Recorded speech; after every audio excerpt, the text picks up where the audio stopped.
Padre Celestial, una vez más nos acercamos a tu trono en esta nuestra última reunión de esta serie. En primer lugar, para agradecerte porque hemos sentido claramente tu presencia, porque ciertamente estuvo con nosotros Jehová durante esta semana.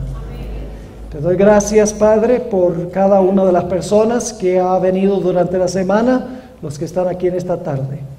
Pedimos, Señor, por última vez durante esta serie, que tu Santo Espíritu se manifieste en este lugar. Te ruego que abras tu palabra con claridad para que podamos saber a dónde estamos en la historia profética y qué es lo que pronto ocurrirá para que podamos prepararnos. Gracias de antemano por contestar esta oración, pues te lo suplicamos en el nombre precioso de Jesús, nuestro Salvador. Amén. Amén. Que no adivina lo que vamos a hacer. Vamos a repasar la cadena profética por última vez. Por última vez. ¿Dónde comienza la cadena profética? Con Babilonia, muy bien. Y luego Medo-Persia, luego Grecia, luego el Imperio Romano. Luego, ¿qué pasa con el Imperio Romano? Se divide en 10 reinos. ¿Y luego qué hace el cuerno pequeño? Arranca a 3 de los 10 para que pueda entonces ser soberano. ¿Y cuándo comienza su soberanía? Sin oposición. ¿Qué año? No, ¿ese cuándo termina? ¿Cuándo comienza? En el año 538, con la derrota de los ostrogodos. Y luego, ¿cuánto tiempo domina el cuerno pequeño? 1260 años, que termina ¿en qué fecha? En 1798. Alrededor de esa fecha se levanta otra bestia que representa ¿qué nación? Los Estados Unidos. ¿Qué dos principios tiene? Libertad civil y religiosa, que depende de la separación ¿de qué? La separación de la iglesia del Estado. Solo así puede uno tener libertad civil y religiosa. Después de 1798 también comienza ¿qué cosa? Lo estudiamos ayer en la tarde. En el cielo comienza algo. En el cielo comienza el juicio investigador. Todo lo demás ha ocurrido ¿dónde? En la tierra. Pero cuando se levanta la bestia de la tierra, poco después comienza un gran evento en el cielo. El juicio investigador. Eso se encuentra en Daniel 7, después de los 1260 años, luego dice, vi tronos, se sentó al anciano de grande edad, luego Jesús va, con el fin de recibir su reino, se examinan los registros para revelar quiénes son los súbditos de su reino, y entonces cuando el juicio termina, Dios declara que la puerta de la gracia se cerró, y luego ¿qué viene después del cierre de la gracia? A ver, muy bien. Después del cierre de la gracia viene el tiempo de angustia. ¿El pueblo de Dios va a estar aquí? Bueno, ¿acaso Jesús no recibió el reino en el cielo y el reino son sus súbditos? ¿Y cómo es que los súbditos están aquí? Porque el reino se le da a Cristo en el cielo por decreto. Pero no se le da el reino, no posee el reino, ni los santos poseen el reino, sino hasta después del tiempo de angustia, cuando el Señor Jesucristo viene en poder y gloria. Amén. ¿Le quedó clara la cadena? Ve que es facilito estudiar las profecías. Sencillamente tenemos que seguir la cadena. Y cuando la gente que no es adventista entiende lo que nosotros hemos estudiado, tiene perfecto sentido. Yo he tenido múltiples cartas y correos electrónicos de personas que no son adventistas y me han dicho, esto tiene todo el sentido, porque puedo seguir la trayectoria, no hay forma de fallar, porque sabemos dónde comenzamos, sabemos a dónde terminamos, y podemos seguir cada eslabón de la cadena, eslabón por eslabón por eslabón, culminando con la segunda venida de Jesús. Así que esa es la gran cadena profética. Ahora vamos a repasar por un momento lo que estudiamos ayer por la tarde. Mencionamos en nuestro estudio que hay 6 comunes denominadores de varias historias que ya estudiamos ayer y algunas historias adicionales que vamos a estudiar ahora. ¿Cuáles son esos 6 comunes denominadores? Número 1, siempre hay un remanente. Número 2, el remanente tiene enemigos. Número 3, los enemigos quieren destruir al remanente y por eso el remanente pasa por un tiempo de angustia. Su fe es probada. Pero Dios no interviene para librarlos inmediatamente. Hay una demora. Pero después de la demora viene ¿qué cosa? La liberación. ¿Quién libró a Jacob? El ángel. ¿Recuerdan? En Daniel 12:1, ¿quién libra al pueblo de Dios? En aquel tiempo tu pueblo será libertado. ¿Quién lo libra? Miguel. ¿Y quién es Miguel? El arcángel Miguel. Es el mismo ángel que libró a Jacob. Ahora es importante que recuerden eso, porque vamos a estudiar algunas historias muy interesantes esta tarde. Ahora necesitamos repasar una porción de lo que estudiamos durante el transcurso de esta semana antes de comenzar a entrar en terreno nuevo. El libro de Apocalipsis menciona una bestia que se levanta de la tierra. Esa bestia tiene 2 cuernos como de cordero. ¿Y qué representan esos 2 cuernos como de cordero? Ya lo mencionamos, libertad civil y religiosa, que depende de la idea de la separación de ¿qué? La separación de la iglesia y el Estado. Ahora, estudiamos cuando analizamos la profecía sobre la bestia de la tierra, nos dimos cuenta que esta bestia, aunque tiene 2 cuernos como de cordero, finalmente va a terminar hablando como un ¿qué? Como un dragón. Va a repudiar lo que representan los 2 cuernos. Es decir, va todavía a profesar, sí, nosotros creemos en la separación de la iglesia y del Estado, pero al mismo tiempo va a redactar leyes que son inconstitucionales y va a decir que son constitucionales.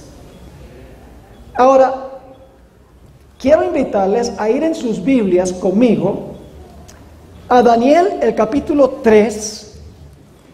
Y mientras ustedes están buscando Daniel 3, quiero mencionar una vez más la primera enmienda a la Constitución de los Estados Unidos. Yo sé que algunos piensan, bueno, pastor, ¿por qué va a hablar de los Estados Unidos? Porque los Estados Unidos se encuentran en la profecía. Hay que hablar. Hay que hablar de la primera enmienda a la Constitución, porque los 2 cuernos como de cordero se encuentran en la primera enmienda a la Constitución de los Estados Unidos. Vamos a repasar lo que dice la primera enmienda a la Constitución de los Estados Unidos, y la enmienda es parte de la Constitución. Las primeras 10 enmiendas a la Constitución de los Estados Unidos se adoptaron en 1791. Y básicamente esas 10 enmiendas garantizan, protegen los derechos, ciertos derechos de los ciudadanos.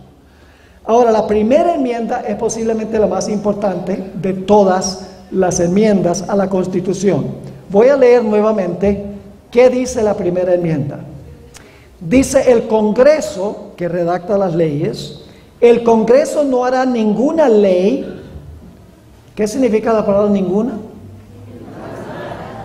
Nada. El Congreso no hará ninguna ley con respecto a establecer religión. No dice una religión. No dice que el Congreso no puede hacer una ley que establezca una iglesia por encima de las demás. La primera enmienda dice que el Congreso no puede redactar ninguna ley que establezca religión. Es decir, la primera enmienda de la Constitución prohíbe que el Congreso de los Estados Unidos imponga una ley religiosa de cualquier índole, de cualquier tipo. La segunda cláusula de la primera enmienda es un poquito diferente, porque no le prohíbe solo al Congreso hacer una ley que establezca alguna observancia religiosa, sino que la segunda cláusula le prohíbe al Congreso que haga una ley que impida que la gente practique su religión. La segunda cláusula dice, una vez más desde el comienzo, el Congreso no hará ninguna ley con respecto al establecimiento de religión, ni que prohíba la libre práctica de la misma. Es decir, el Congreso no puede imponer alguna observancia religiosa, ni puede tampoco prohibir que la gente practique su religión libremente. Ahora, es un punto muy importante que la tercera cláusula de la primera enmienda garantiza derechos civiles. Por eso digo, en la primera enmienda se encuentran los dos cuernos. Libertad religiosa, el Congreso no puede establecer ninguna observancia religiosa, no puede prohibir que la gente practique su religión. Ese es el primer cuerno, libertad religiosa. Y la tercera cláusula de la primera enmienda garantiza derechos civiles. Le voy a leer la tercera cláusula. Dice, el Congreso no hará ninguna ley que coarte la libertad de expresión. Es decir, ese es un derecho civil, la libertad de expresión. ¿Cómo no? Ni la libertad de la prensa, es decir, de publicar puntos de vista. El Congreso no puede hacer ninguna ley que prohíbe la libertad de expresión o la libertad de la prensa. Y luego dice, o el derecho que tiene el pueblo de reunirse pacíficamente y de pedirle al gobierno que se les haga justicia. Es decir, 4 derechos civiles se mencionan en la primera enmienda. Número 1, libertad de expresión. Es decir, se puede hablar libremente. En segundo lugar, libertad de la prensa, libertad para publicar sus puntos de vista. En tercer lugar, libertad para reunirse pacíficamente. Y finalmente, libertad para pedirle al gobierno que le haga justicia a una persona que considera que se le ha hecho una injusticia. Esos son los 4 derechos civiles en la primera enmienda. Ahora, aquí viene el punto importante. Cuando el Congreso redacta una ley que establece alguna observancia religiosa o que prohíbe que la gente practique su religión, inmediatamente la gente también pierde sus derechos civiles. Tomemos un ejemplo. Sabemos que va a venir una ley dominical, una ley en los Estados Unidos que obliga a todos a guardar el domingo como día de reposo, y otra ley que prohíba que se guarde el sábado. ¿Ve? Ahí están las dos caras de la moneda. El Congreso va a hacer una ley que establezca que el domingo se debe guardar y una ley que prohíba que usted guarde el sábado. Esas son las primeras 2 cláusulas. Ahora, todos nosotros sabemos que esa ley sería ¿qué? Esas leyes serían inconstitucionales. Porque decir que el domingo es el día de reposo y que todo el mundo lo tiene que guardar es establecer una observancia religiosa. Y el prohibir la observancia del sábado es también una violación de la Constitución, porque la Constitución dice que no se puede hacer ninguna ley que prohíbe que la gente practique su religión. Ahora yo pregunto, cuando se imponga la ley dominical y se prohíba la observancia del sábado, ¿el pueblo de Dios tendrá libertad de expresión? ¿Tendrá libertad de publicar sus puntos de vista? ¿Tendrá libertad de reunirse pacíficamente? ¿Tendrá libertad para pedirle al gobierno que les haga justicia? No, porque el gobierno lo que va a hacer es injusticia. Mi punto es que cuando se violan las primeras 2 cláusulas, se viola la tercera. Cuando se violan las leyes que separan la iglesia del Estado, inmediatamente la gente pierde no solo su libertad religiosa, sino que pierde su libertad ¿qué? Su libertad civil. Por eso los fundadores de los Estados Unidos, yo diría casi inspirados por Dios, establecieron un gobierno que separó radicalmente, como dijo Jefferson, un muro de separación entre la iglesia y el Estado, porque los fundadores sabían, ellos estaban recién saliendo de los 1260 años, estaba fresquito los 1260 años en su mente. Ellos sabían que durante los 1260 años el papado se había unido con el poder civil y el resultado fue la persecución y la pérdida de los derechos civiles. conocían la historia de la colonia, conocieron que Jesús había sido crucificado cuando la iglesia apeló al poder civil de Roma, sabían que después que Cristo fue al cielo, la iglesia apóstata judía apeló a los poderes civiles de Roma para predicar, para perseguir a los apóstoles que estaban predicando. Conociendo esa historia, dijeron: ahora en este país vamos a hacer algo diferente, vamos a separar radicalmente la iglesia del poder civil.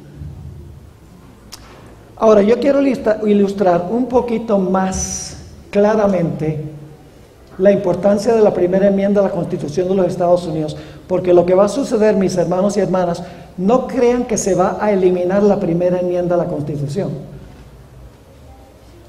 Y ustedes dicen: ¿cómo sabe eso? Porque escuchen bien, la bestia que se levanta de la tierra, se le quiebran los cuernos y luego habla como dragón. ¿Se le quiebran los cuernos? ¿O habla como dragón mientras tiene los cuernos? Habla como dragón mientras tiene los cuernos, es decir, todavía va a profesar lo que dice la primera enmienda, pero en la práctica lo va a negar.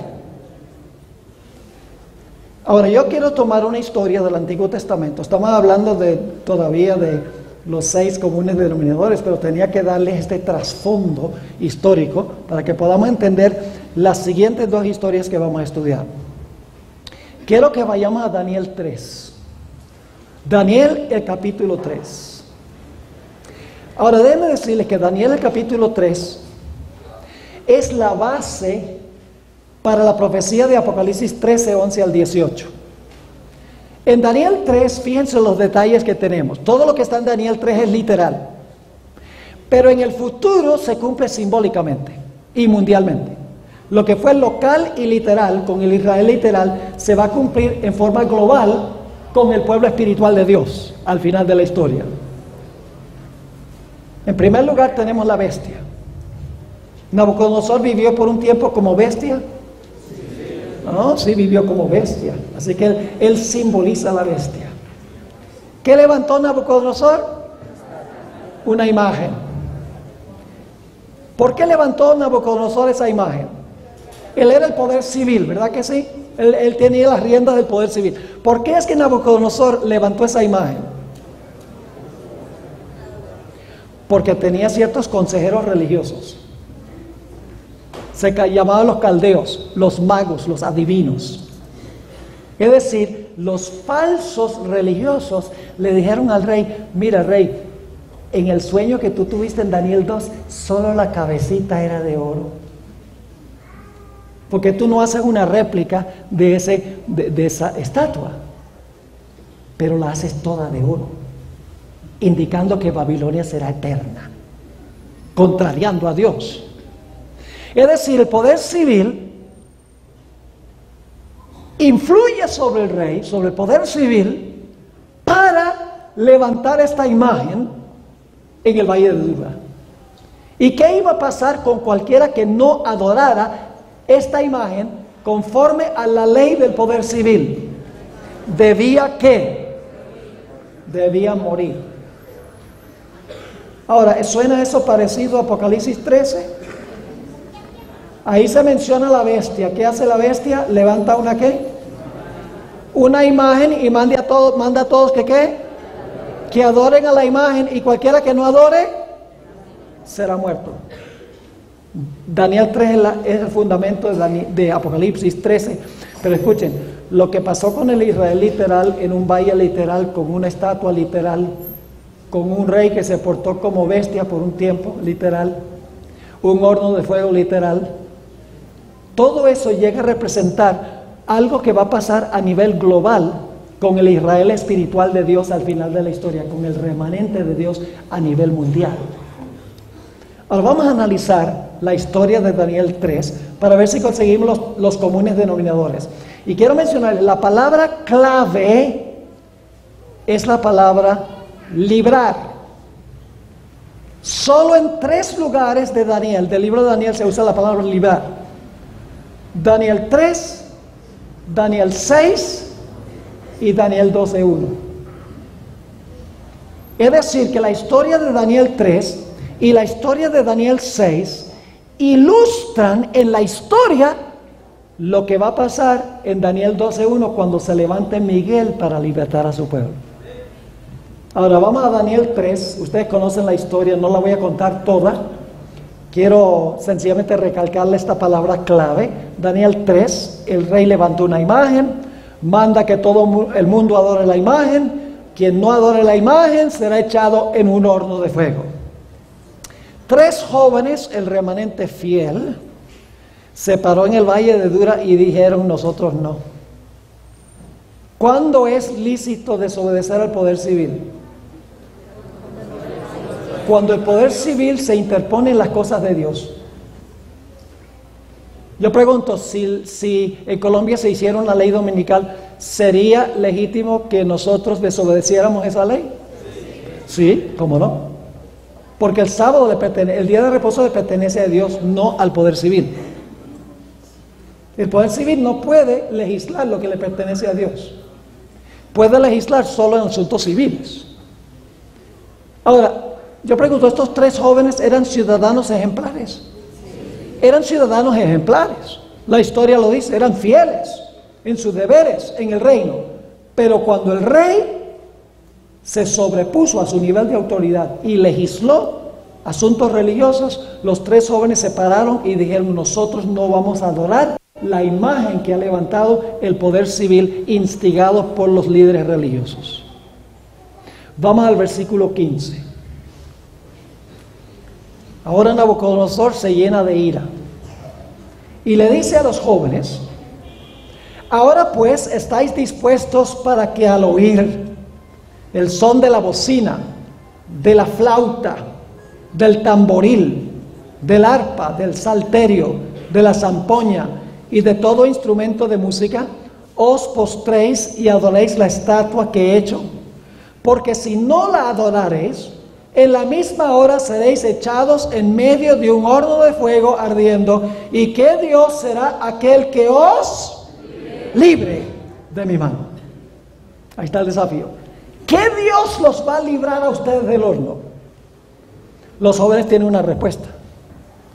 Noten los versículos 16 al 18. Sadrach, Mesach y Abednego respondieron al rey Nabucodonosor diciendo: no es necesario que te respondamos sobre este asunto, es decir, ya lo tenemos pensado.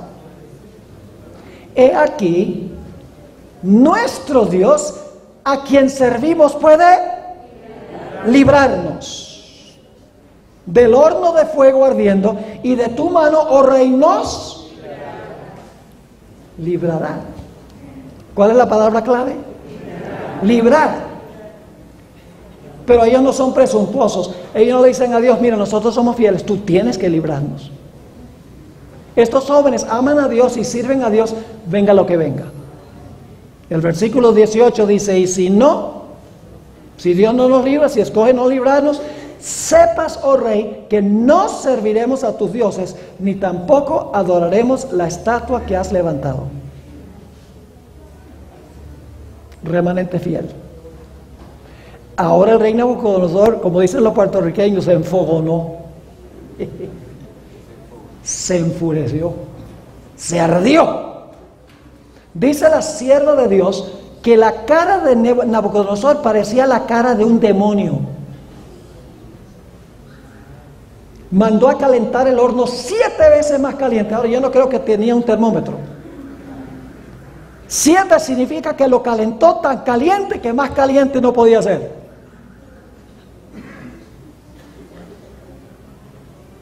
Y echó a los 3 jóvenes en el horno. Era tan caliente que los echaron quedaron quemados, murieron en el acto. Así de caliente estaba. Y entonces Nabucodonosor dice: misión cumplida, me deshice del remanente que cuestiona mi ley religiosa. Pero luego mira dentro del horno y ve a los 3 jóvenes paseándose como en un jardín. Y hay un cuarto personaje que está caminando con ellos. Y vamos a leer la descripción en Daniel 3:25, y en un momento vamos a ir a otro versículo clave. Daniel 3:25. Y él dijo: he aquí, yo veo 4 varones sueltos, porque los había amarrado, los había atado. Lo único que se quemaron fueron las sogas. He aquí yo veo 4 varones sueltos que se pasean en medio del fuego sin sufrir ningún daño, y el aspecto del cuarto es semejante, muchas versiones dicen, al Hijo de los dioses. Fue el Hijo de Dios. El Espíritu de Profecía dice que Cristo mismo entró al horno para estar con esos 3 jóvenes. Pero ahora quiero que noten algo muy interesante. Dice aquí que el Hijo de Dios fue el que entró al horno. Pero noten lo que dice el versículo 28. ¿Quién era ese Hijo de Dios? Versículo 28. Esto es después que Dios libra a los jóvenes. Entonces Nabucodonosor dijo: bendito sea el Dios de ellos, de Sadrach, Mesach y Abednego, que envió su ángel. ¿Quién era el Hijo de Dios? El ángel. ¿Quién libró a Jacob? ¿Quién libertará al pueblo al final de la historia? Miguel el arcángel. ¿Quién libró a los jóvenes? El ángel. Ahora no me entiendan mal, Jesús no es un ángel creado. Es el ángel de su faz, lo llama la Biblia, porque es el mensajero del Padre. Se somete a la voluntad del Padre, pero es Dios. Es Dios en todo sentido de la palabra. No es como los demás ángeles que son creados. Jesús no fue creado. Pero como es el mensajero, la palabra ángel significa mensajero, es el mensajero especial de Dios que hace todo lo relacionado con este planeta. La gente en este mundo son su pueblo. Y el Padre le dice: protégelos. Es decir, que el que estaba en el horno era el Hijo de Dios, pero se identifica como, Nabucodonosor dice, Dios envió su ángel para librar a su pueblo. Y fíjense lo que sigue diciendo en el versículo 28 y 29. Vamos a leer otra vez el versículo 28. Entonces Nabucodonosor dijo: bendito sea el Dios de ellos, de Sadrach, Mesach y Abednego, que envió su ángel y... ¿Cómo? Ahí está la palabra clave otra vez. Y libró a sus siervos. ¿Por qué los libró? Porque confiaron en él. Y que no cumplieron el edicto del rey y entregaron sus cuerpos antes que servir y adorar a otro Dios que su Dios. Lealtad. Ahora lo interesante es que después que salen del horno, el rey ahora hace un decreto. Es un decreto ilegítimo. El rey no tenía ningún derecho de hacer ese decreto, porque el poder civil no nos puede obligar a adorar un falso Dios, ni nos puede obligar a adorar al verdadero Dios tampoco. El poder civil no puede tener nada que ver con prohibir la adoración al verdadero Dios o obligar la adoración a un falso Dios. Pero el rey Nabucodonosor no entendía. Noten otra vez el versículo 28 y 29. Entonces Nabucodonosor dijo: bendito sea el Dios de ellos, de Sadrach, Mesach y Abednego, que envió su ángel y libró a sus siervos que confiaron en él y que no cumplieron el edicto del rey y entregaron sus cuerpos antes que servir y adorar a otro Dios que su Dios. Ahora viene el decreto. Por tanto decreto que todo pueblo, nación o lengua que dijere blasfemia contra el Dios de Sadrach, Mesach y Abednego sea descuartizado. No estaba convertido. Se convierte en el capítulo 4. En el 3 todavía no estaba convertido. Estaba ya viendo que el Dios de Israel era el verdadero Dios, pero todavía era el tirano, del mismo lugar que era Saddam Hussein. Dice: sea descuartizado y su casa convertida en muladar, por cuanto no hay Dios que pueda librar como este. ¿Ven la cantidad de veces que aparece la palabra librar? ¿Por qué entonces cuando nosotros miramos el tiempo de angustia dice: ay, ojalá que el Señor me ponga el descanso? Hermanos y hermanas, el tema central es que Dios va a estar para librar. Libró a Jacob. libertará a su pueblo. Libró a Noé y librará a su pueblo. Ese es el tema central. No hay que tenerle miedo al tiempo de angustia, siempre y cuando confiemos en Dios y aprendamos ahora a confiar en Dios. ¿Por qué es que los tres compañeros de Daniel fueron victoriosos? Vamos al libro de Hebreos, el capítulo 11 y el versículo 32 al 34. Hebreos 11, 32 al 34. Y aquí el apóstol Pablo está relatando algunas experiencias del Antiguo Testamento, los héroes de fe del Antiguo Testamento. Y fíjense lo que dice aquí el apóstol Pablo. ¿Y qué más digo? Porque el tiempo me faltaría contando de Gedeón, de Barak, de Sansón, de Jefté, de David, así como de Samuel y de los profetas, que ¿por qué? Por fe. Esa palabra significa confianza. Por fe conquistaron reinos, hicieron justicia, alcanzaron promesas. ¿Qué más hicieron? ¿Por qué Dios tapó las bocas de los leones? ¿Por qué? Porque Daniel tenía ¿qué? Fe. Taparon bocas de leones, apagaron fuegos impetuosos. Por fe. Dios libró a los tres jóvenes porque tenían fe y confiaban en su Dios. ¿Cuándo aprendieron a confiar en Dios? ¿Cuando vino la emergencia o de antemano? En tiempo de prosperidad. Ahí fue que desarrollaron su relación con Dios. ¿No creen ustedes que cuando lleguemos al tiempo de angustia le digamos al Señor, si no hemos confiado en Él, le decimos, yo soy tuyo, Señor? Hoy tenemos que confiar en Dios. Ahora vamos a repasar a ver si conseguimos los 6 comunes denominadores. ¿Quién es el remanente en esta historia? Los tres jóvenes, muy bien. ¿Quiénes son los enemigos? Nabucodonosor y sus consejeros religiosos. ¿Pasan los jóvenes por un tiempo de angustia? ¿Ustedes no creen que ser echados en un horno es un tiempo de angustia? ¿Su fe fue severamente probada? ¿Dios demora en librarlos? ¿No? ¿Ustedes creen que Dios podría haberle dado un infarto a Nabucodonosor antes que le echara al horno? Hubo una demora. Tuvieron que pasar por el tiempo de angustia. Pero ¿qué hizo Dios finalmente? Los libró. ¿Ven los denominadores? Estamos hablando de pasajes bíblicos que hablan de la liberación final del pueblo de Dios.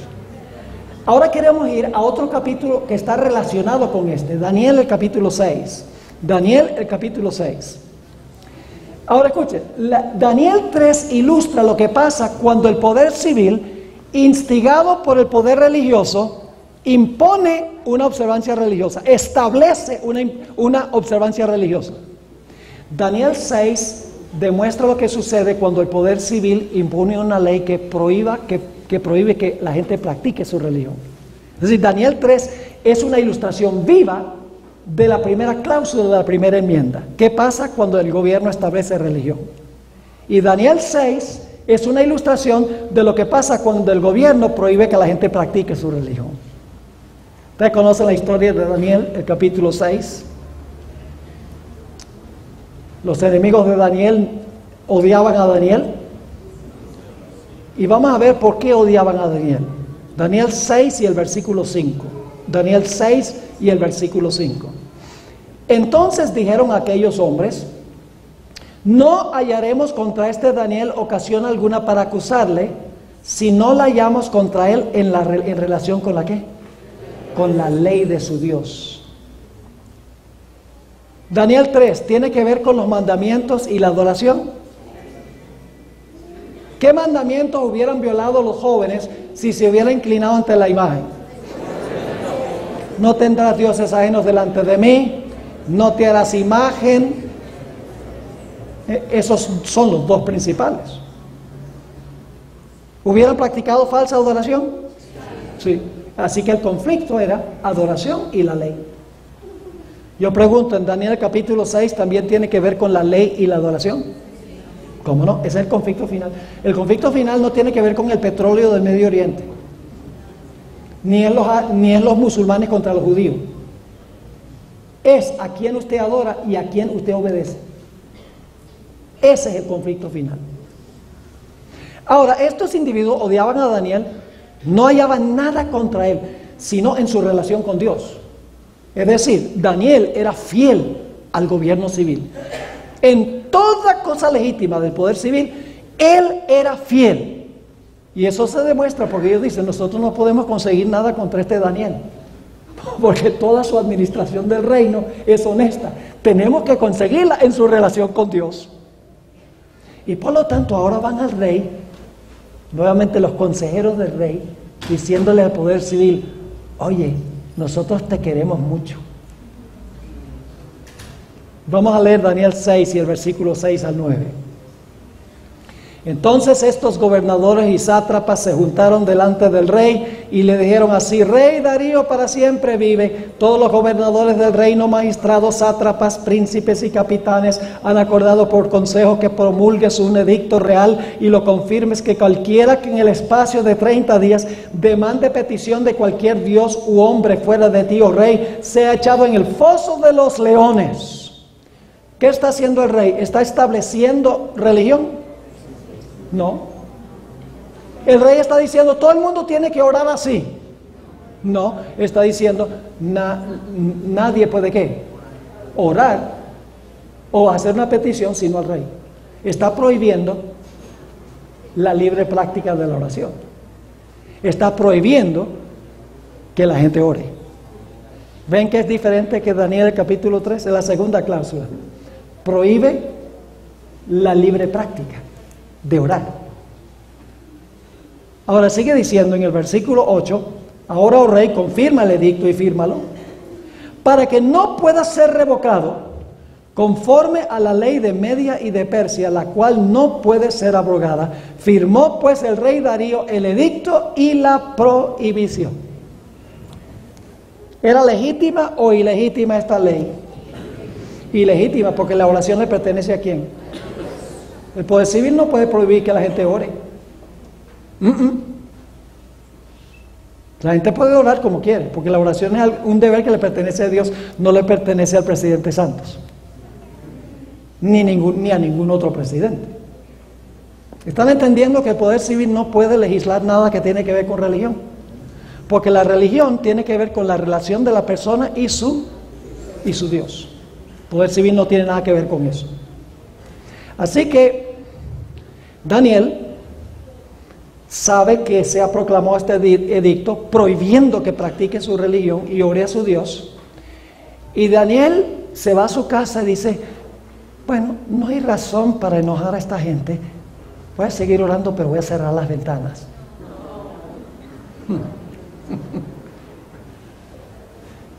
No fue políticamente correcto.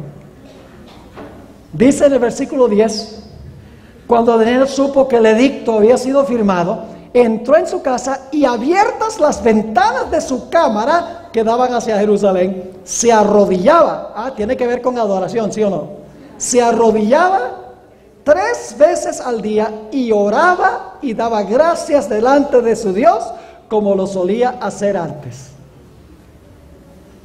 Dice, la ley que propuso el rey es ilegítima y no me pueden prohibir orar a mi Dios. Punto final. Y por lo tanto, los enemigos de Daniel, usted conoce la historia, ellos están espiando. Y cuando ven a Daniel orando, vienen y le dicen al rey, oh rey, tú firmaste este edicto de que no se puede hacer una petición a ningún hombre ni a ningún dios por 30 días, pues hemos encontrado a Daniel que él lo está haciendo. Y inmediatamente el rey se dio cuenta que lo habían engañado. Y ay, lo que va a pasar con esa gente por haber engañado al rey. Yo pregunto, ¿ustedes creen que los poderes civiles del mundo son enemigos hoy del pueblo de Dios? ¿Debemos temer mayormente a los poderes civiles? No. ¿A quiénes debemos temer? A las iglesias que van a aliarse con los poderes civiles para que los poderes civiles hagan lo que la iglesia quiere. ¿Fue así durante los 1260 años? ¿Se va a sanar la herida? Entonces va a ser lo mismo el papado en el futuro que en el pasado. Pues si se les sana la herida, va a ser lo mismo. Va a usar su poder religioso para influir sobre los poderes políticos, para perseguir a los que no están de acuerdo con lo que la iglesia quiere. Pero ¿saben lo que va a pasar? La Biblia dice que los reyes de la tierra van a quedar engañados con esta relación fornicaria y van a hacer lo que dicen las iglesias. El poder civil va a imponer una ley dominical y una ley que prohíba la observancia del sábado, y cualquier persona que no esté dispuesta a obedecer estas leyes ilegítimas será perseguido y será dado un decreto de muerte en contra de ellos. Eso es lo que va a pasar. Se va a repetir otra vez la historia. El pueblo de Dios estará en una situación similar a la situación en la cual se encontraba Daniel. Pero saben que Apocalipsis 17:16 dice que los reyes de la tierra se van a despertar. ¿Qué pasó cuando el rey Darío se despertó ante la trama de esta gente? La ira ya no era, la ley ya no era contra quién, contra Daniel, sino que se volcó contra quiénes, contra aquellos que habían planeado la trama. En Apocalipsis 17, escuchen bien, dice que hay una ramera que fornica con los reyes de la tierra. Por un buen tiempo esa relación es uña y mugre. Difícil de saber cuál es la uña y cuál es el mugre. Se van a llevar muy bien, dice que tendrán una sola mente, dice en Apocalipsis 17. Pero luego, como sucedió con Darío, se van a dar cuenta los reyes que las iglesias los han engañado para hacerles pensar de que el enemigo es el remanente. Y por eso Apocalipsis 17:16 dice: los reyes aborrecerán a la ramera y la harán desolada y desnuda, la quemarán con fuego y comerán sus carnes. Es una forma de decir que van a estar bien bravos cuando despierten, y se van a volcar en contra de la ramera en vez de volcarse en contra del pueblo de Dios. Ahora vamos al capítulo 6, versículo 14. ¿Cuál es la palabra clave? Librar. Versículo 14: cuando el rey oyó el asunto, le pesó en gran manera y resolvió, gracias, librar a Daniel. Hasta la puesta del sol trabajó para librarle. Pero aquellos hombres rodearon al rey y le dijeron: sepas, oh rey, que es ley de Media y de Persia que ningún edicto u ordenanza que el rey confirme puede ser abrogado. Entonces el rey mandó y trajeron a Daniel y le echaron en el foso de los leones. Y el rey dijo a Daniel: el Dios tuyo, a quien tú continuamente sirves, Él te... ¿Cuál es el tema central? La liberación. No el tiempo de angustia, es la liberación. El rey está diciendo: mira, que Dios te libre porque yo no puedo. Versículo 17: y fue traída una piedra y puesta sobre la puerta del foso, la cual selló el rey con su anillo y con el anillo de sus príncipes, para que el acuerdo acerca de Daniel no se alterase. Luego el rey se fue a su palacio y se acostó a ayuno, ni instrumentos de música fueron traídos delante de él, y se le fue el sueño, insomnio toda la noche, porque su querido Daniel estaba en el foso de los leones.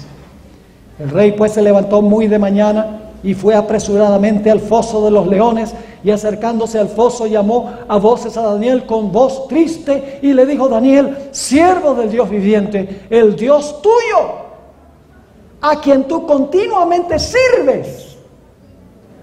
¿Qué clase de hombre era Daniel? Continuamente servía a su Dios, estaba listo para esta crisis. El Dios tuyo, a quien tú continuamente sirves, te ha podido librar de los leones. Entonces Daniel respondió al rey: oh rey, vive para siempre, mi Dios envió ¿su qué? ¿Quién libró a los jóvenes del horno? ¿Quién libró a Jacob? ¿A quién librará Miguel? Al pueblo de Dios. El arcángel Miguel. ¿Están captando el punto?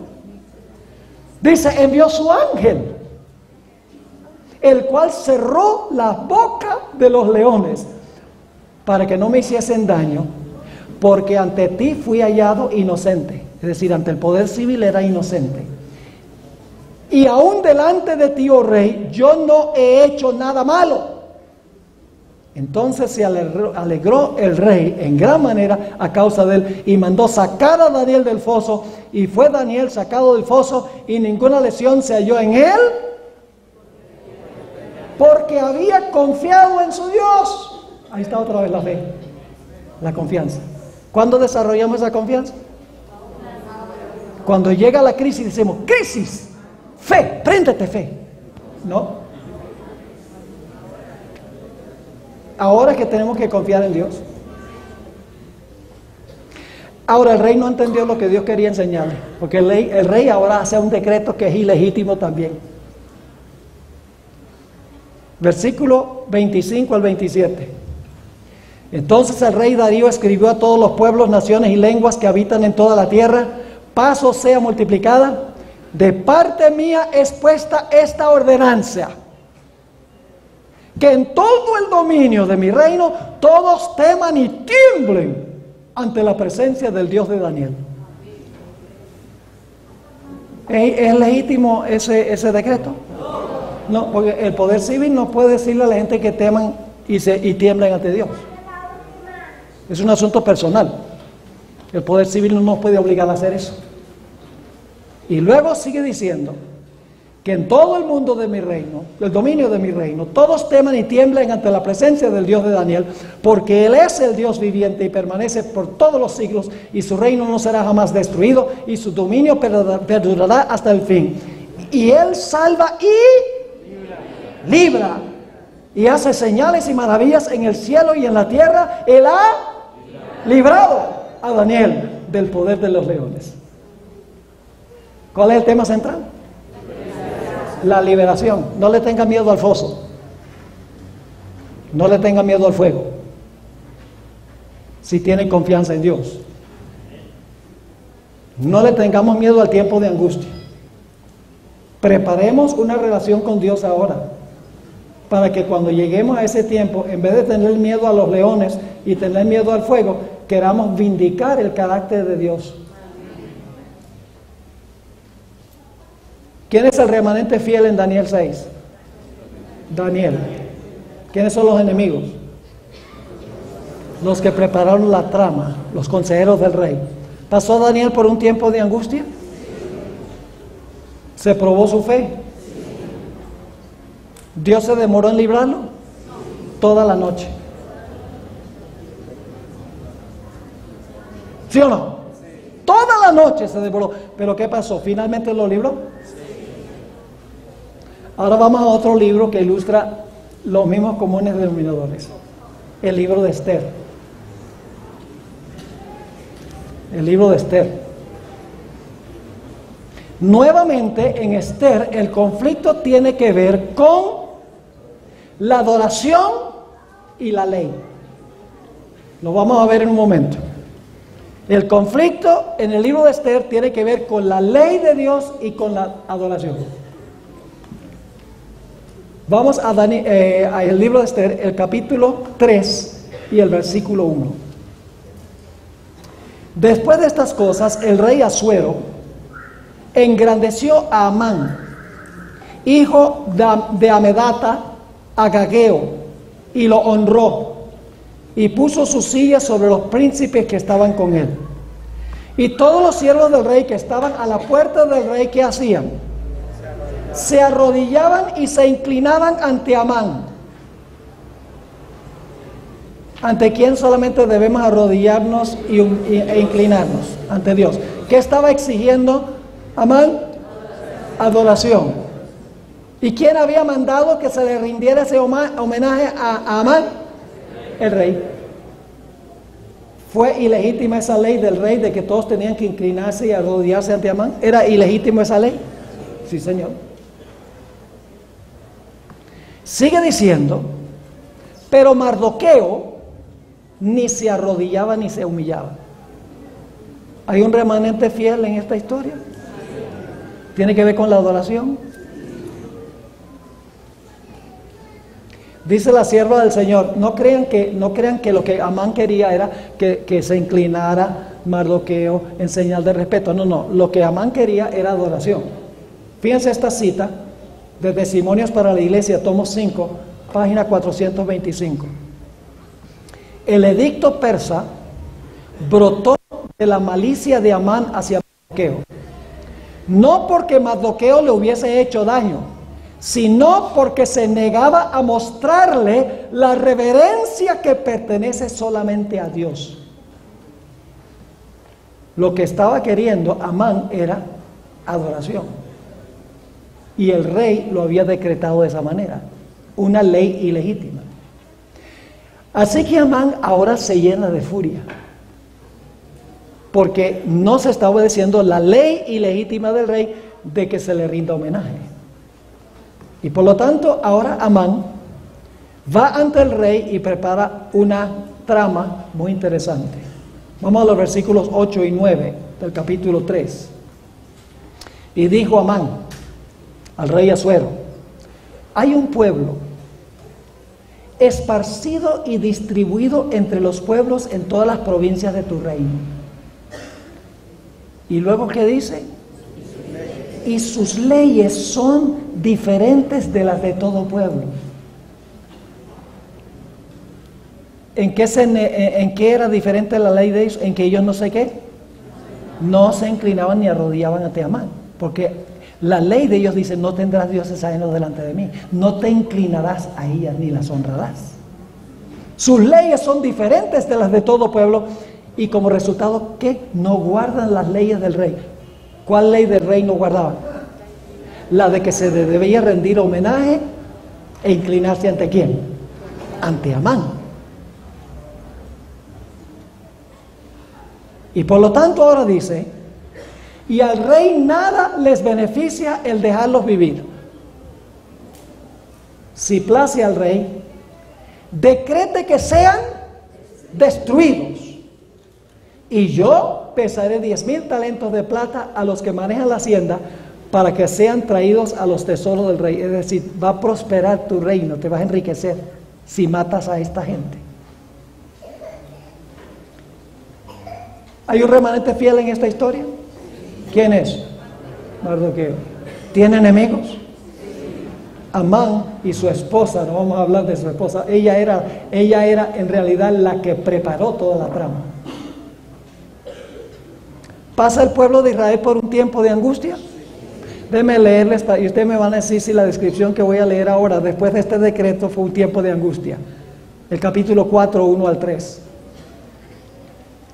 Luego que supo Mardoqueo todo lo que se había hecho, rasgó sus vestidos, se vistió de cilicio y de ceniza, y se fue por toda la ciudad clamando con grande y amargo clamor, y vino hasta delante de la puerta del rey, pues no era lícito pasar dentro de la puerta del rey con vestido de cilicio, y en cada provincia y lugar donde el mandamiento del rey y su decreto llegaba, tenían los judíos que gran luto, ayuno, lloro y lamentación. Cilicio y ceniza eran la cama de muchos. ¿Diríamos que ese es un tiempo de angustia?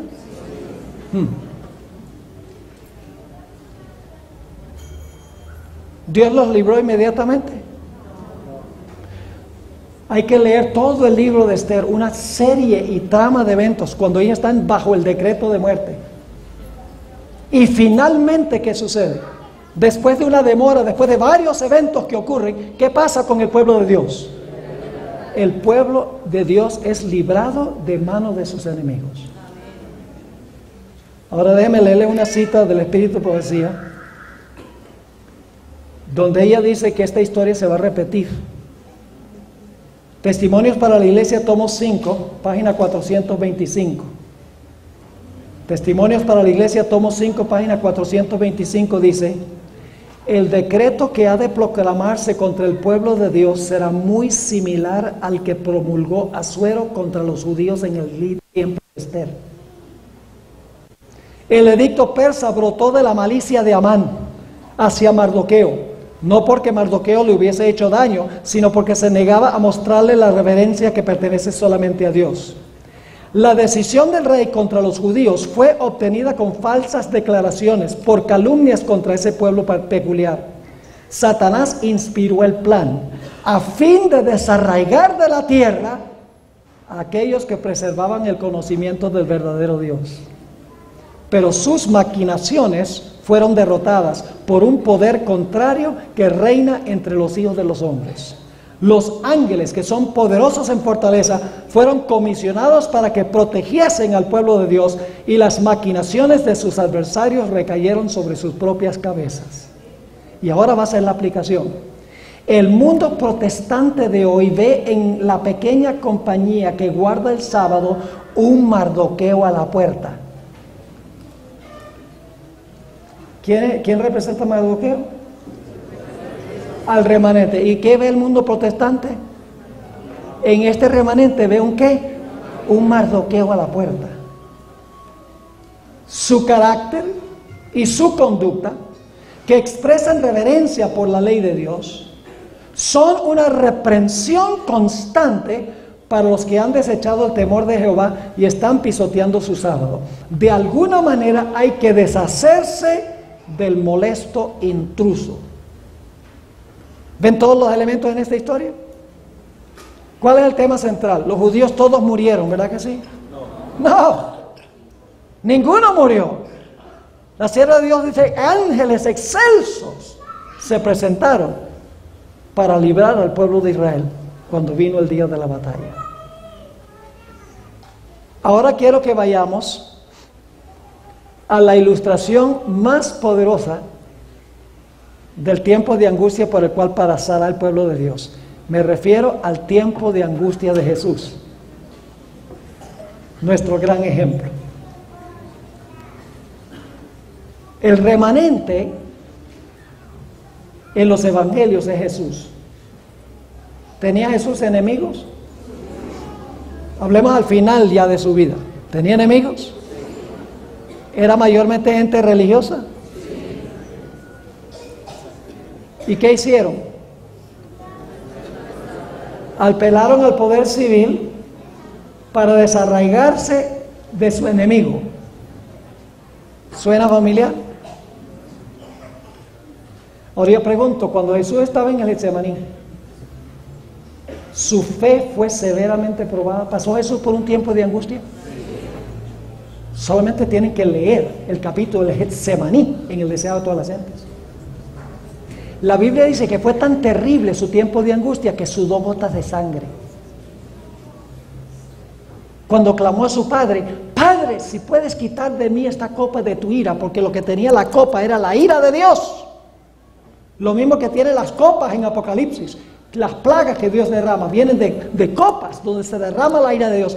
La ira de Dios estaba siendo derramada sobre Jesús porque Él estaba cargando los pecados del mundo. No por los de Él, sino por los nuestros. Y por eso Jesús 3 veces clamó, Padre, si puede pasar de mí esta copa, que sea así, pero que no sea hecha mi voluntad, sino la tuya. Y en la cruz del Calvario clamó, Dios mío, ¿por qué me has desamparado? ¿Pasó Jesús por un severo tiempo de angustia? ¿Odiado por sus enemigos? ¿El remanente fiel? Claro que sí. ¿Manifestó Jesús fe en medio de este tiempo de angustia? Vamos a Hebreos 5:7. Hebreos 5 y el versículo 7.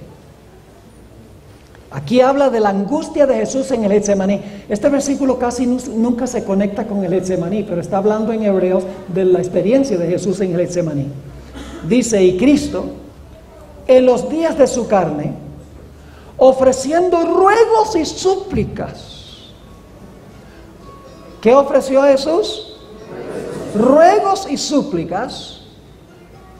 ¿Con qué más? Con gran clamor y lágrimas al que le podía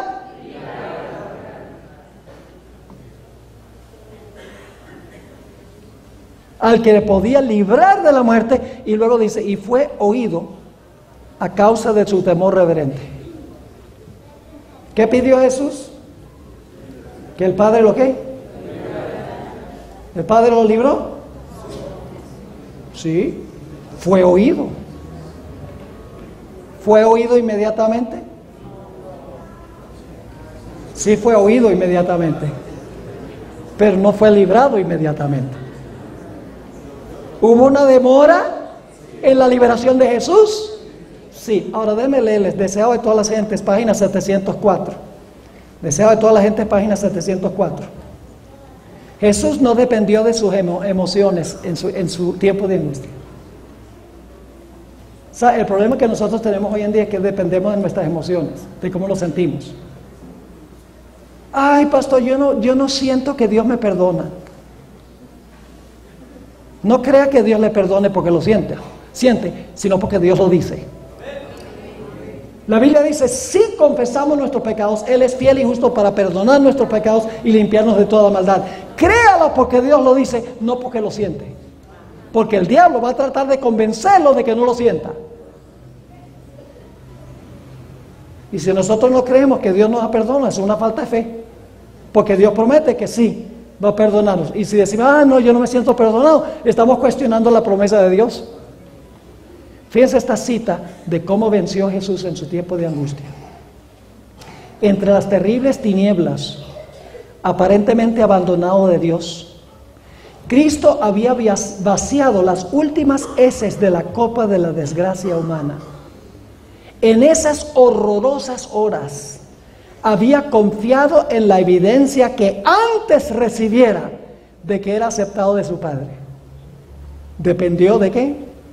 De la experiencia anterior que había tenido con su Padre. Conocía el carácter de su Padre. Comprendía su justicia, su misericordia y su gran amor. Ahora escuchen. Por la fe, confió en aquel a quien había sido siempre su placer obedecer.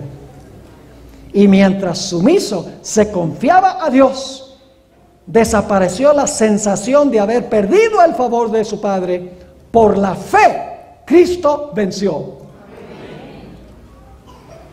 Así que ¿quién es el remanente? Jesús. ¿Quiénes fueron los enemigos? La iglesia influyendo sobre el poder civil. ¿Pasó Jesús por un severo tiempo de angustia? ¿Cómo no? ¿Su fe fue severamente probada? ¿La fe en su Padre? ¿Cómo no? Pero Jesús tuvo la fe de Jesús. En el libro de Apocalipsis dice que la generación fiel va a tener la fe de Jesús. De aquí viene la expresión fe de Jesús. Esto es lo que significa la fe de Jesús. La fe de Jesús no son las doctrinas que tenemos. La fe de Jesús es la fe que tuvo Jesús. Ahora yo pregunto, ¿el Padre oyó la oración de Jesús? ¿Contestó inmediatamente? No. Ahora alguno dice, pastor, ¿por qué Dios permitió que Jesús pasara por este terrible tiempo de angustia? Hay que leer Hebreos 5:8, el siguiente versículo. Aunque era hijo, por lo que padeció, aprendió ¿qué? La obediencia. Las crisis nos vienen para que aprendamos a confiar en Dios, para que seamos fieles en obedecer a Dios. No es que Jesús desobedeció al Padre, sino que significa que la prueba fue una prueba para demostrar que era obediente a su Padre. Ahora Jesús no fue librado inmediatamente. Como hemos visto en los comunes denominadores, hubo una demora. ¿Cuándo fue librado Jesús? ¿Cuándo fue librado? Cuando resucitó. Ahora déjenme leer esta cita de la hermana White. Se encuentra en una fuente que no está en español. Yo traduje esta cita en una revista que se llama The Youth's Instructor, el instructor de los jóvenes, mayo 2, 1901. Dice así: aquel que murió por los pecados del mundo debía permanecer en la tumba por el tiempo establecido. Estaba como prisionero de la justicia divina en esa prisión pedregosa y era responsable ante el juez del universo. ¿Están entendiendo esa cita? Estaba como prisionero de la justicia divina. ¿La justicia de quién? Del Padre. En esa prisión pedregosa, y era responsable ante el juez del universo. Estaba llevando sobre sí los pecados del mundo, escuchen, y solo su Padre lo podía soltar. Y yo sé que algunos están pensando, porque que solo el Padre lo podía soltar. ¿Acaso Jesús no se resucitó con la vida que estaba en él mismo?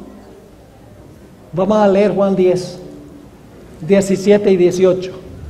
Juan 10, 17 y 18. Lo que pasa es que cuando leemos estos versículos se nos olvida la última partecita.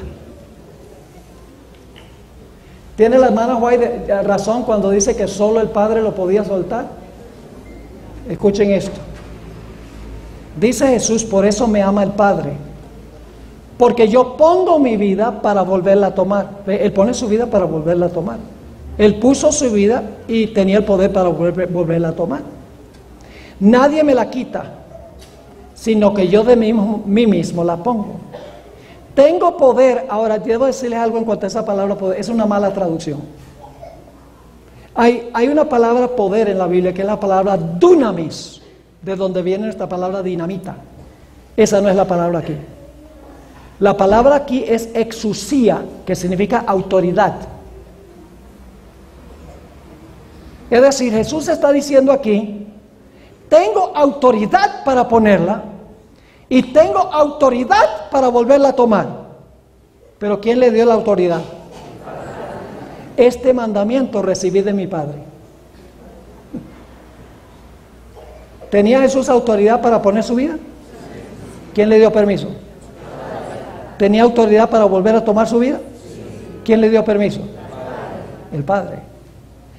Y Elena White describe de una forma magnífica la resurrección de Cristo. ¿Recuerdan las últimas palabras de Cristo en la cruz? Padre, en tus manos encomiendo mi espíritu. ¿Sabes lo que estaba diciendo Jesús? El Señor Jesucristo está diciendo, Padre, preserva mi vida. Porque tú has prometido que si yo soy fiel me vas a resucitar. Muy temprano, el primer día de la semana, lo describe en primeros escritos y en otros sitios, 2 ángeles descendieron del cielo. Un ángel quitó la piedra y se sentó encima. El otro ángel se paró delante del sepulcro y con una voz que hizo temblar la tierra, dijo, oh Hijo de Dios, tu Padre te llama. Y cuando Jesús recibió autorización de su Padre, salió por la vida que estaba en él. Es decir, Jesús sí se resucitó por la vida que estaba en él, pero por autorización ¿de quién? Por autorización. El Padre le dijo, puedes resucitar y tomar la vida que está en ti mismo. ¿Fue librado Jesús? Fue librado. ¿Tenemos todos los elementos aquí en la historia de Jesús? Ahora voy a leerle una cita muy significativa. ¿Saben que nosotros vamos a repetir la historia de Jesús? Esta cita que les voy a leer es espeluznante. Lamentablemente no se encuentra en ningún libro en español. Yo la traduje. Los que me dieron el correo electrónico la van a tener traducida. Escuchen con cuidado. Las fuerzas de las tinieblas se unirán. ¿Quiénes son las fuerzas de las tinieblas? Satanás y sus ángeles. Las fuerzas de las tinieblas se unirán con agentes humanos. Es decir, el diablo y sus ángeles se van a unir con agentes humanos que se han entregado el control de Satanás y se revivirán las mismas escenas que ocurrieron cuando Jesús fue juzgado, rechazado y crucificado. ¿Qué se va a revivir? Las mismas escenas que ocurrieron cuando Jesús fue juzgado, rechazado y crucificado. Nosotros vamos a pasar por un tiempo de angustia semejante al de él. Sigue escribiendo. Al entregarse a las influencias satánicas, los hombres se transformarán en demonios. ¿Podríamos decir que los que clamaron por la sangre de Cristo estaban endemoniados? Al entregarse a las influencias satánicas, los hombres se transformarán en demonios. Y aquellos que fueron creados a imagen de Dios, los que fueron formados para honrar y glorificar a su Creador, se convertirán en habitación de dragones. Y Satanás verá en una raza apóstata su obra maestra de maldad, seres humanos que reflejan su propia imagen. Eso es lo que nos espera. ¿Y ustedes creen que con la fe que tenemos ahora vamos a pasar por eso?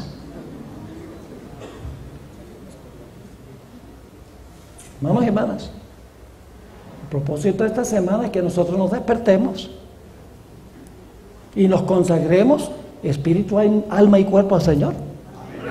No podemos seguir la vida como estamos. Estamos en los últimos momentos de la historia. Tenemos que dejar de ver tanta televisión, porque eso lo que alimenta es la naturaleza carnal. Tenemos que dejar tanto ajetreo y tanto tiempo con el iPhone, texting y WhatsApp.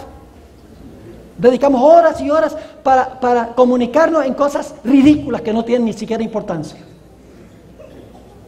Tenemos que dedicar más tiempo a orar, a estudiar la palabra de Dios y a testificar y a ayudar a otras personas, porque cuando hacemos eso a otras personas, lo estamos haciendo a Jesús y se fortalece nuestra fe. Amén. No podemos seguir iguales. Tenemos que desarrollar una fe, una confianza inquebrantable en Dios, como tenía el Señor Jesús, porque vamos a pasar por experiencias similares. Ahora vamos a ir al último ejemplo. Y voy a ir a este ejemplo de la Biblia tratando de contestar dos preguntas.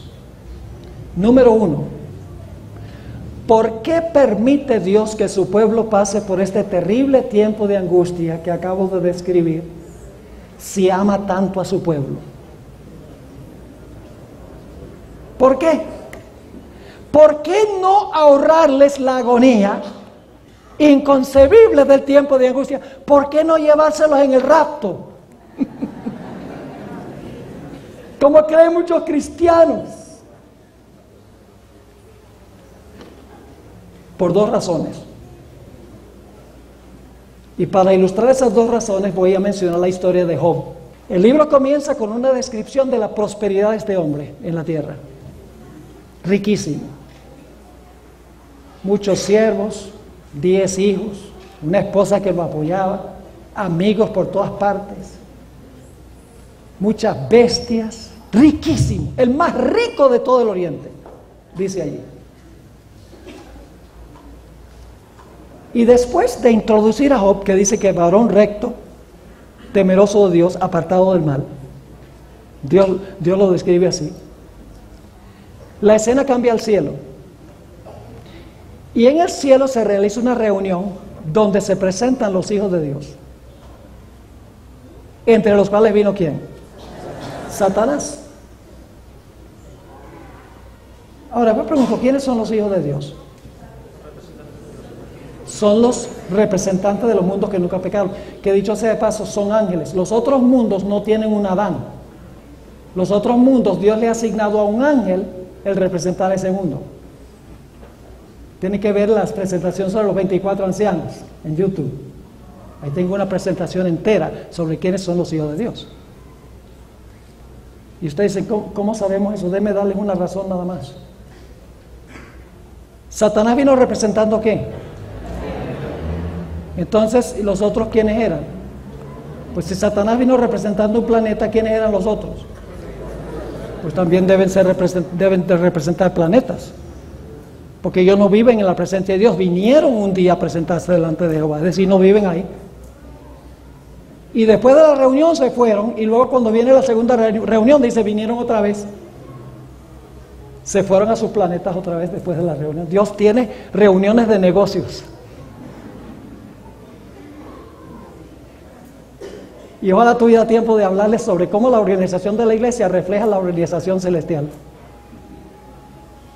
Pero Dios ahora, en esta reunión, le dice a Satanás, ¿de dónde vienes? Ah, vengo de rodear la tierra y de andar por ella. Es decir, vengo de supervisar mi territorio, mi reino que le robé a Adán.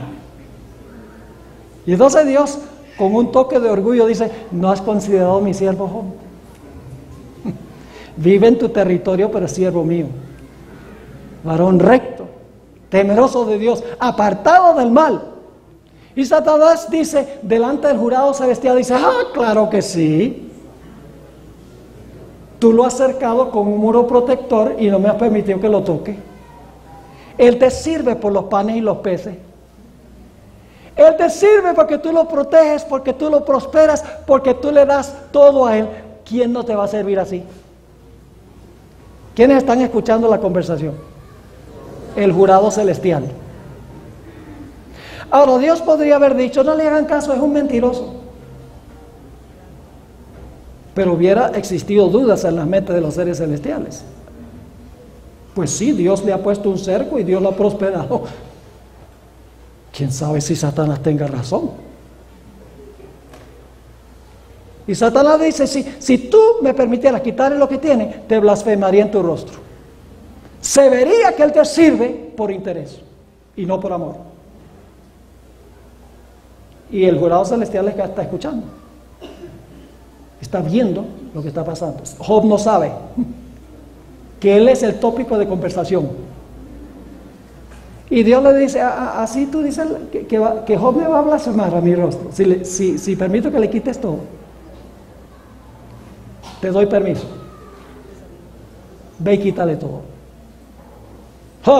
Se termina la reunión celestial, Satanás regresa a la tierra y deja al pobre Job en la calle. Mata a todos los hijos, mata a los siervos, se roban todas las ovejas, queda sin un centavo. Y no crean que esto fue en el transcurso de varios meses. Dice: mientras este estaba hablando, vino el otro, y mientras ese estaba hablando, vino el otro. Esto es cuestión de minutos, uno tras otro vino a traer el mal informe. ¿Y quiénes están mirando lo que está pasando? El jurado celestial. ¿Será que Dios tiene razón o Satanás? ¿Será que el hombre sirve a Dios por amor y no por interés? ¿Están captando la perspectiva? Este conflicto, mis hermanos y hermanas, no solo tiene que ver con la tierra. El conflicto es universal.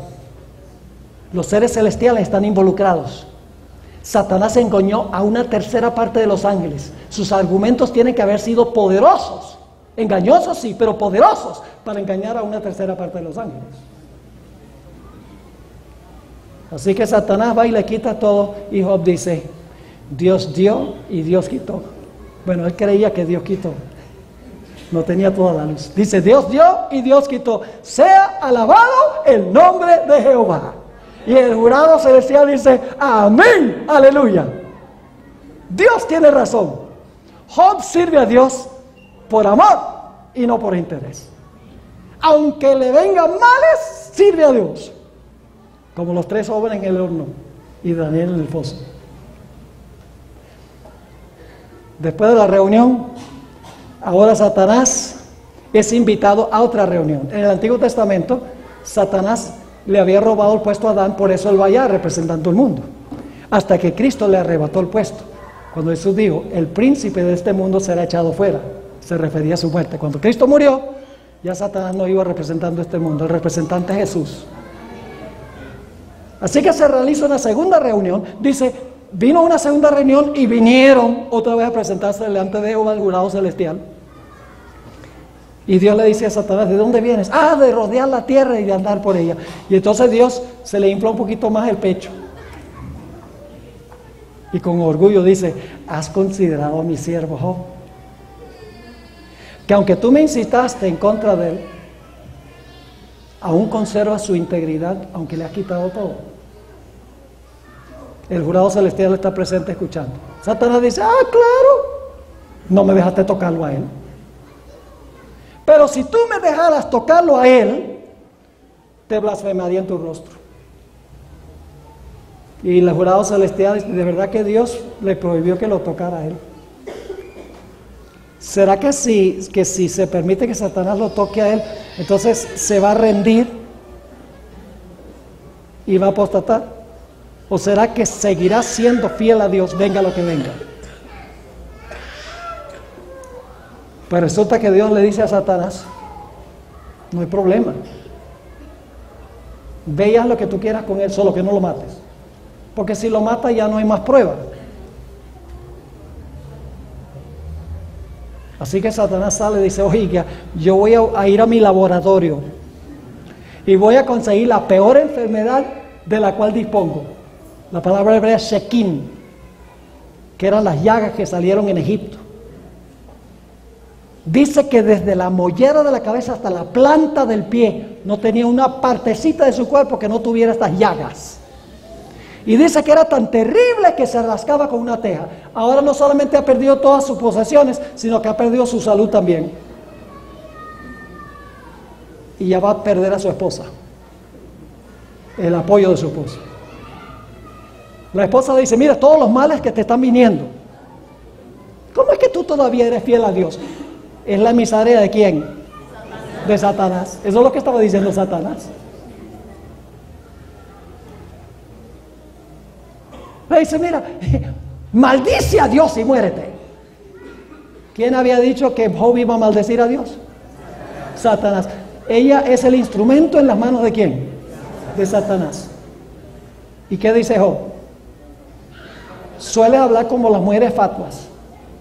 ¿Acaso de Dios no recibió bienes y también males? Ahora, no recibía los males, él no entendía, no tenía toda la luz. Él sabía que era leal a Dios, era fiel a Dios, era un hombre de familia, usaba sus bienes para beneficiar a los necesitados, hacía el culto familiar, se preocupaba por el bienestar de sus hijos. Todo eso lo dice el libro de Job. Era un hombre espiritual, rico pero espiritual, una combinación rara, dicho sea de paso. Así que la esposa maldice a Dios y muere. Y Job la reprende. Y luego vienen sus 3 mejores amigos a consolarlo.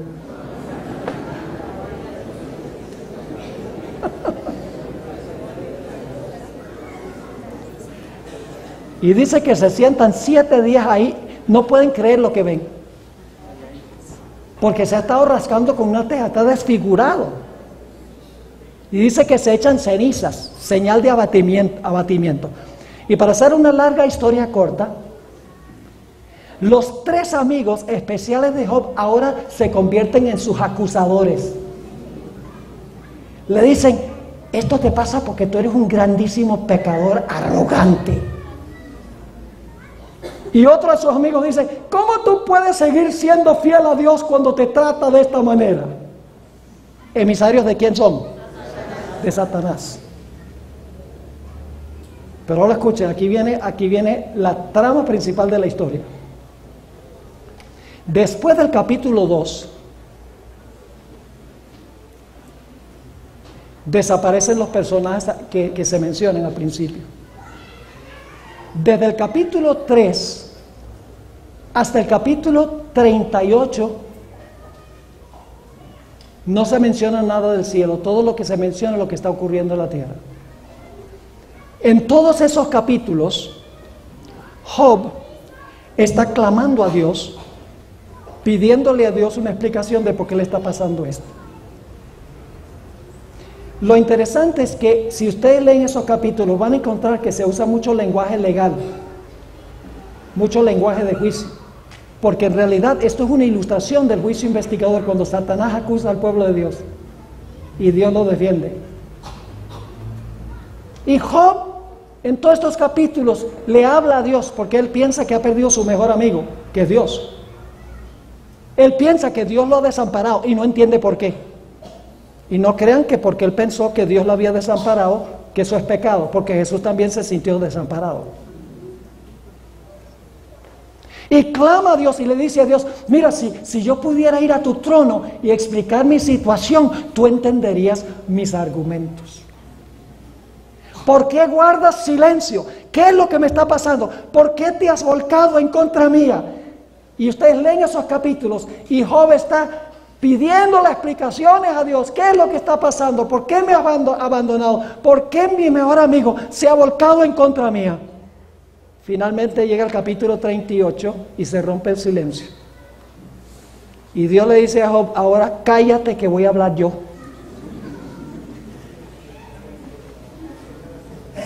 Y luego Dios le hace en el capítulo 38, 39 y 40 más de 50 preguntas a Job.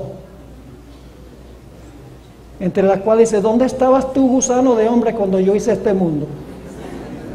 No le dice así, pero ese es el sentido.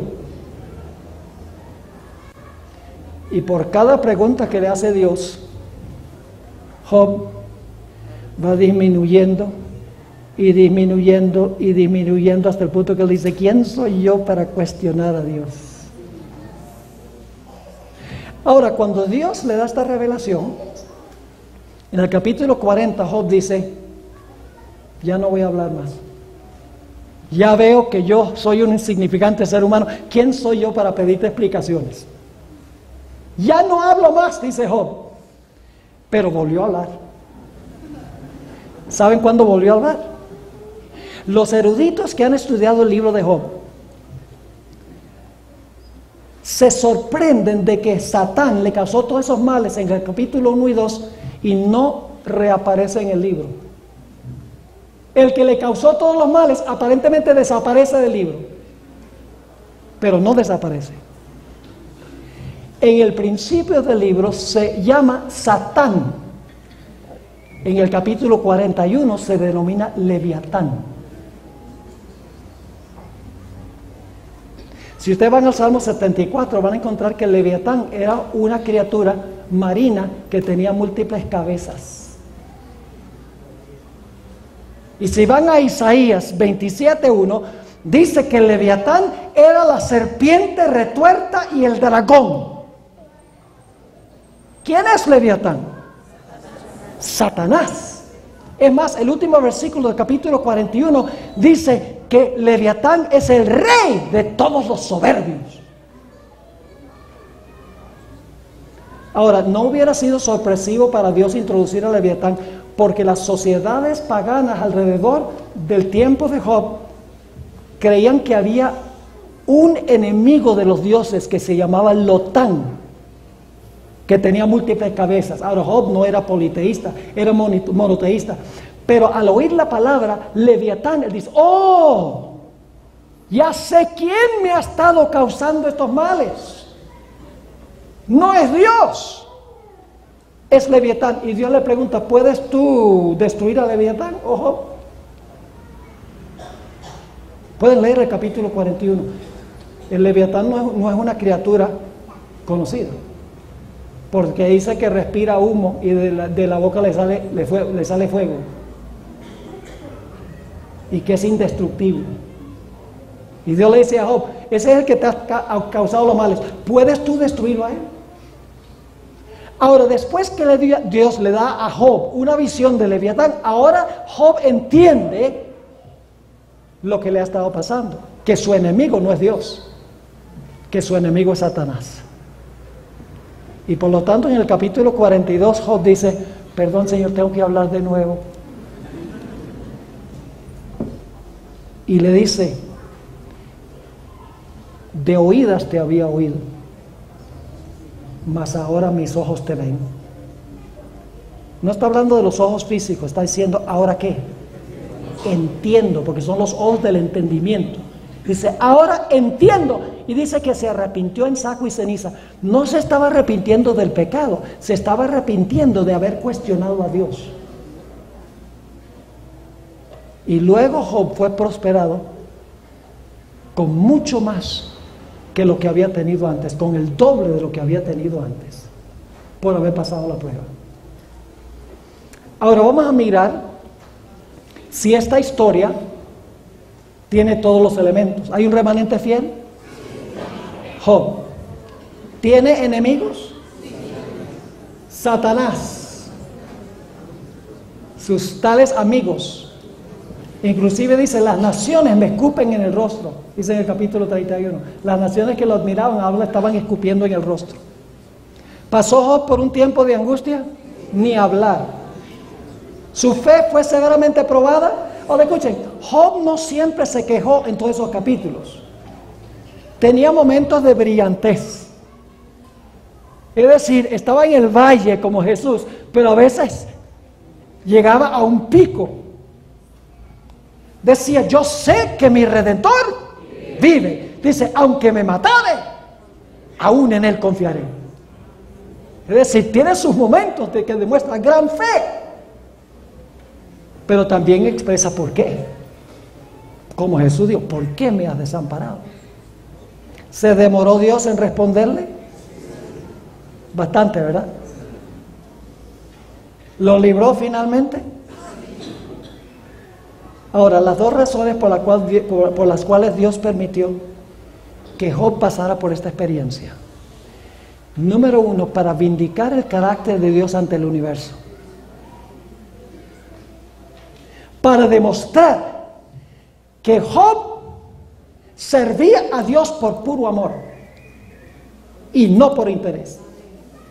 Y que aun si perdía la vida, iba a confiar en Dios.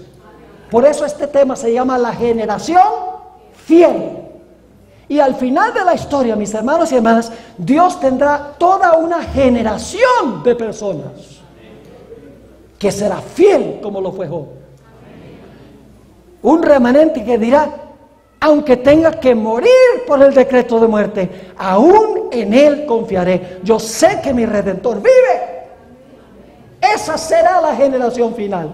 Job representa al remanente final y su actitud para con Dios. Y qué lindo, porque Satanás dice, tu pueblo te sirve porque tú eres bueno con ellos, porque las cosas son fáciles. Pero si tú le quitaras lo que tienen, enseguida te blasfemarían, se apartarían, dejarían de venir a la iglesia. ¿Qué debemos hacer nosotros?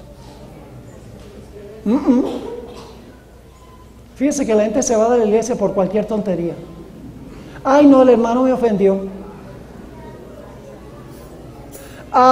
Yo no puedo conseguir trabajo y le he pedido tanto a Dios. Oye, si nos desanimamos por estas cositas pequeñas, ¿cómo va a ser cuando vengan las pruebas grandes? Hay una segunda razón por la cual Dios permite que el pueblo de Dios pase por este tiempo de angustia, y es para darle el pulimiento final a su carácter. Job entendió esto cuando digo en el capítulo 23 y el versículo 10, cuando me hubiere probado, saldré como oro. Él entendió que la prueba era un beneficio para él, para darle el pulimiento final a su carácter y para vindicar el carácter de Dios ante el universo. Como lo dice Isaías 48:10, dice, he aquí que te he purificado y no como a plata, te he escogido en el horno de aflicción. El horno es el tiempo de angustia. Leo dos citas del Espíritu de Profecía sobre lo que va a pasar en el tiempo de angustia con el pueblo de Dios. Conflicto de los siglos, página 605.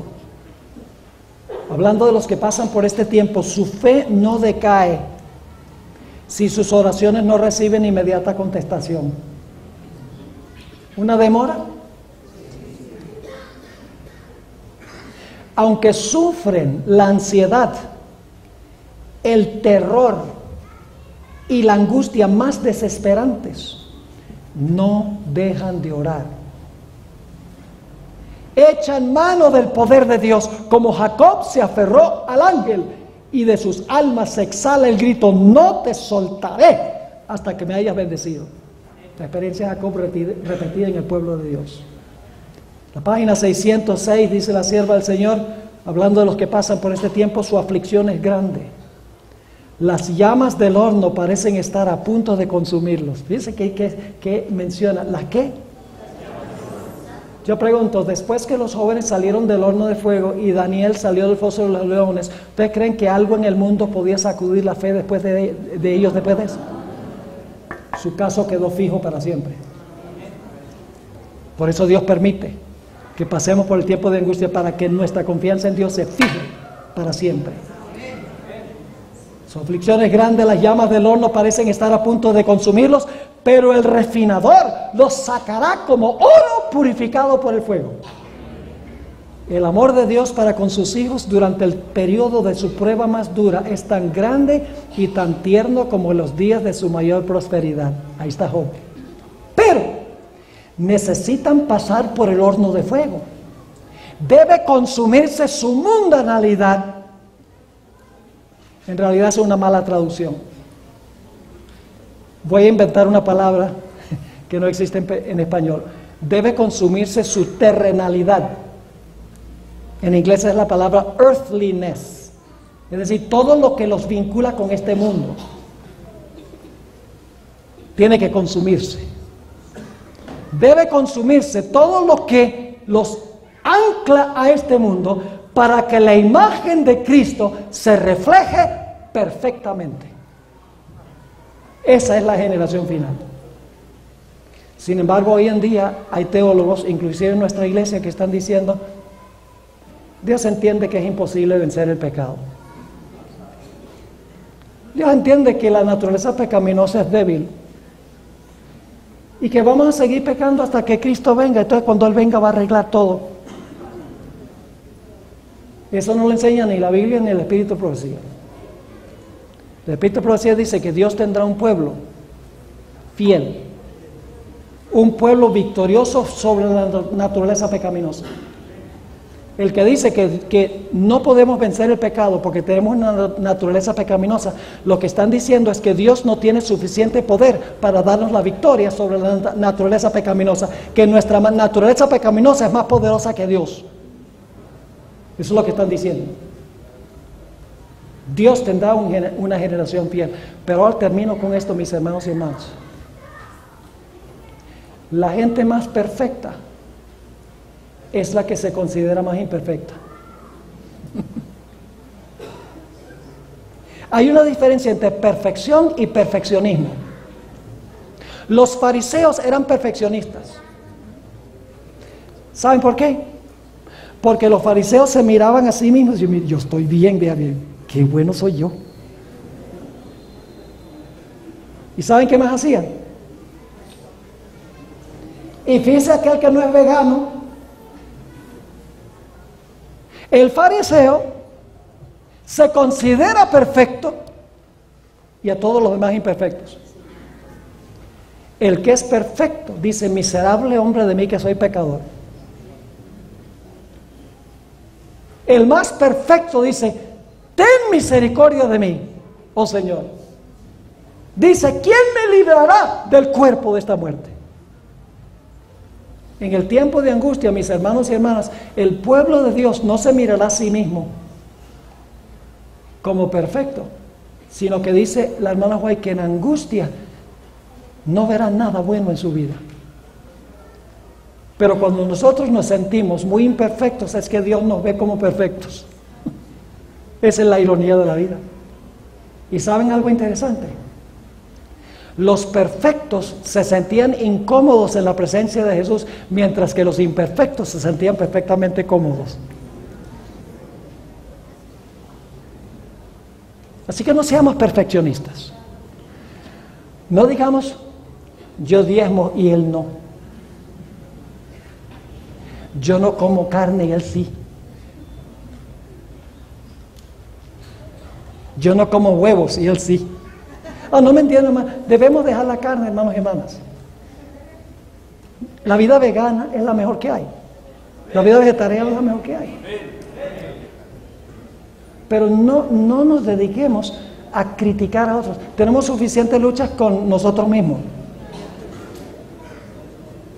Obremos nuestra propia salvación con temor y temblor, porque Dios es el que hace en nosotros y por nosotros. Eso es lo que Dios quiere. Eso tenemos que hacerlo ahora. Tenemos que aprender a ser fieles en lo poco. Jesús dijo: el que es fiel en lo poco, en lo mucho será fiel. Y el que es infiel en lo poco, en lo mucho será ¿qué? Infiel. Me gusta como lo dijo Jeremías: si corriste con los de a pie y te cansaste, ¿cómo vas a correr con los caballos? Otra forma de expresarlo. Mis hermanos y hermanas, mi último llamado en esta serie de conferencias es que nosotros nos pongamos serios con Dios. Que nosotros pongamos todo sobre el altar del sacrificio, que seamos fieles. Fieles en las cosas pequeñas. Yo he escuchado a dentistas que dicen, ay pastor, yo no puedo diezmar porque no me alcanza. Y yo lo que les digo es, yo te voy a dar una fórmula donde siempre alcanza, dalo primero. Devuélvelo primero y siempre te va a alcanzar. Ah, pero es que si lo devuelvo primero, entonces no me alcanza para pagar las cuentas.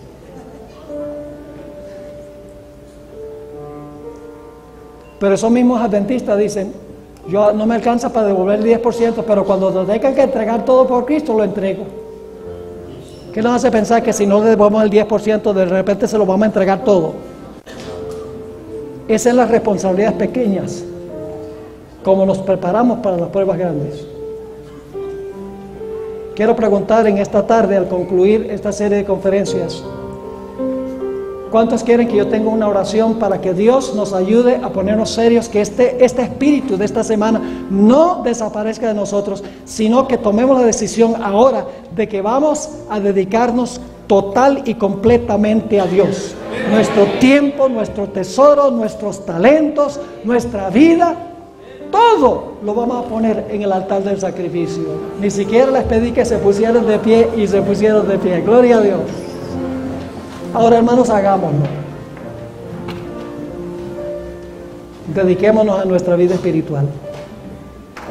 ¿De qué vale que el hombre gane todo el mundo y pierda su alma? Créanlo o no, su iPhone se va a quemar, y el televisor, y la casa, y el carro, y los bancos. Despojémonos de nuestra confianza en lo que está aquí y enfoquemos nuestros ojos allá, en nuestro verdadero hogar, la patria celestial. Oremos. Padre celestial, hemos estudiado la gran cadena profética. ¡Qué gran clímax final! Cuando Cristo regrese con poder y gloria para librar a su pueblo de manos de sus enemigos. Padre, en esta tarde quiero pedirte una bendición para cada persona que ha respondido a tu llamado colocándose de pie. No solo aquí, sino los centenares, posiblemente millares de personas que están viendo esta programación a través del internet. Oh Padre, te ruego que esta semana no sea en vano. Que salgamos de acá y tomemos pasos para remediar lo que necesita ser remediado en nuestra vida. Ayúdanos a ser gente de oración, gente que estudia a profundidad tu palabra y que ministramos a aquellos que están dolientes en la sociedad y que compartamos tu mensaje para este tiempo, para que la gente sepa lo que ha sucedido, lo que está sucediendo y lo que pronto ocurrirá, para que puedan ponerse de parte de Dios. Gracias, Padre, por habernos acompañado durante esta semana. Te doy gracias porque has escuchado esta oración, porque te lo imploro en el nombre que es sobre todo nombre, el nombre de Cristo Jesús. Amén.